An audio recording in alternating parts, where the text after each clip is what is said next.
So what is happening in DC, the nation's capital, the most powerful city in the world, and also the place where I was born? Decisions that are made here can have a huge impact on this country, as well as other countries all around the world, whether good or bad. But we're not going to focus on them right now. We're going to focus on exactly what is going on in the District of Columbia. Some of the decisions being made here by this country's politicians are having a direct impact on this city, and we're going to address them. And before I get into exactly what's going on in the district right now and where things are possibly headed, I first want to talk about where the district has come from with a little bit about its history. So Washington, D.C., which is not a state or a part of a state, was founded in 1790. Now, it used to be a part of Maryland and Virginia, but it was officially recognized as a federal district after the U.S. Constitution called for the creation of a district that would be under the exclusive jurisdiction of Congress. And it became the nation's capital after the capital was moved from Philadelphia. Now, with D.C. being sandwiched in between Maryland and Virginia, which were two slave states at the time, obviously D.C. had slaves as well. It was actually the center of the domestic slave trade. But thanks to the Constitution, since D.C. is not a state, Congress has full control over the district laws, including the ability to change local laws. And that's exactly what they did with the signing of the Compensated Emancipation Act of 1862, which ended slavery in the district even before it was ended in the rest of the country. Now fast forward to the first half of the 20th century. Yes, slavery had ended, but black homebuyers were still legally barred from purchasing in many areas in D.C. because of racially restrictive deed covenants. In areas that they were allowed to purchase in, they had to routinely overpay. As of 1957, D.C. was the first major city in the nation with a majority African American population, but only 2.2% of new homes were available to black residents. A couple of years later, the district would introduce policies to prohibit discrimination in housing. Now, D.C. has always had a strong workforce from its early days as the nation's capital to the expansion of the federal workforce during the New Deal and World War II era. This would significantly shape the district's economy and population. Many federal workers having a high level of education, with a large percentage holding at least a bachelor's degree. And along with a strong workforce comes a strong housing market. Over the past couple of decades, there's been significant appreciation in home values. As of November 2024, the median home price in the district was a whopping $700,000, and rents and mortgages were nearly 3 times higher than the national average. Fast forward to today, federal workers have been getting fired left and right from their jobs, thanks to none other than the head of the Department of Government Efficiency, Elon Musk. And so far, nearly 12,000 federal employees have filed initial unemployment claims in the district, and there are rumors of even more layoffs to come. Now, not only does this have a huge impact on D.C. and the surrounding areas, as a lot of federal workers reside in the DMV, it's also creating an employment problem because apparently D.C. does not have enough white-collar jobs for fired federal employees. Now, this is according to an article that was just released, and it explains that according to job posting data from Indeed, there are not enough knowledge worker roles in the DMV to support the estimated flood and fired federal workers who could soon be looking for a job. And 92% of federal workers who were fired are knowledge workers who were fired from white-collar jobs. Now, the number of federal employees filing initial claims for unemployment compensation has been on the rise, but job postings across the DMV area have been down, so it may become extremely difficult to find work in an already competitive market as more people fight for fewer jobs. However, both Maryland and Virginia governors have recently made public calls for federal employees to consider state employment, sponsoring state employment sites and job fairs. And DC is doing the same thing with city government jobs. And with all of these federal layoffs, it's bound to affect the housing market, with the DC housing market down 11% since the start of the year. Now, this may not be because of the federal firings, because it usually takes a while for the real estate market to react to the economy. And it also doesn't mean that the DC housing market is crashing. We wouldn't know that until months and months down the line. You see, housing is not like stocks. Stocks are very volatile and can drop and rise significantly in short amounts of time. While with housing, it takes a while to recognize and feel the effects of a crash. But it's important to note that the amount of price reductions has been rising every week in February, which some people might see as a good thing. Home prices in DC are amongst the top in the nation, which over the years has created an affordability problem. And just like any other major city with an affordability problem, usually that comes with another problem, a homeless problem.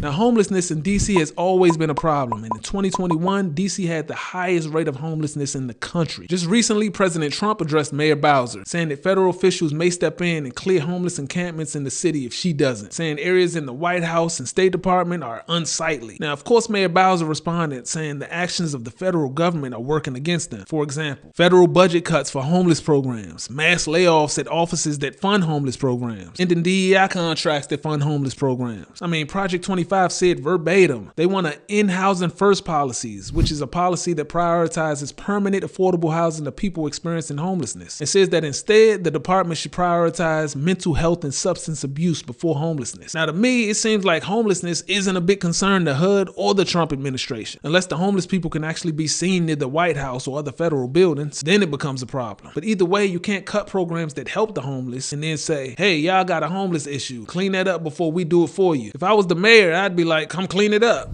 Now, over the years, there's been several attempts to have DC recognized as a state, but none has been successful. An act was passed in 2020, which refers DC, if recognized as a state, to be called Washington Douglas Commonwealth, in honor of George Washington and Frederick Douglass. Now, it might not have quite the same ring to it, or it just takes some getting used to. But since it wouldn't be a federal district anymore, it wouldn't be called the District of Columbia. But by naming it Douglas Commonwealth, it would at least be able to keep the initials DC. And quite frankly, Washingtonians and locals would never refer to DC as anything other than DC. So it makes sense. But as of now, it's not a state. And since it's not a state, the term taxation without representation is a common theme. It's even printed on DC license plates. So pretty much it means that DC takes on all the responsibilities of a state, i.e. raising and spending its own money and paying federal taxes without enjoying all of the rights and privileges of a state. While each state has representatives with voting power in the Senate and the House of Representatives, DC has a non-voting delegate and a shadow representative in the House and 2 shadow senators in the Senate, none with any voting power. So you can see how DC residents can feel that this is unfair and they're not represented. And it actually brings us to how DC was faced with being forced to cut over $1 billion in spending.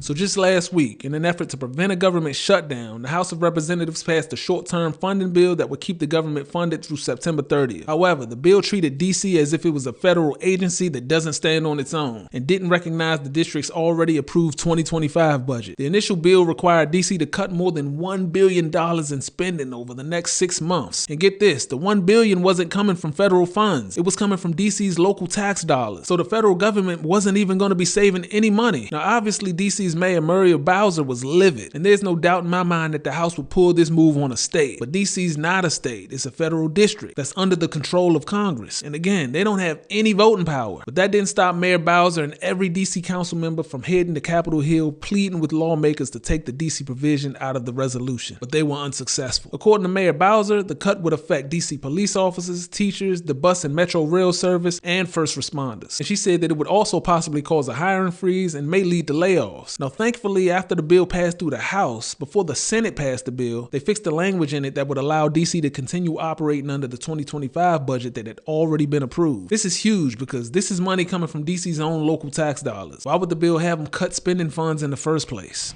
With everything that's going on politically, hopefully the district can continue to thrive. Over the past 5 years, the DC population has been increasing rapidly. Violent crime is at a 30-year low. However, we are experiencing changes. A place where having a federal job was once looked at as a secure place of employment is now considered to be on shaky ground. Whether you're talking about housing, jobs, policies, the district is experiencing changes and we got to get used to it because there's a new sheriff in town. Thank you guys for watching.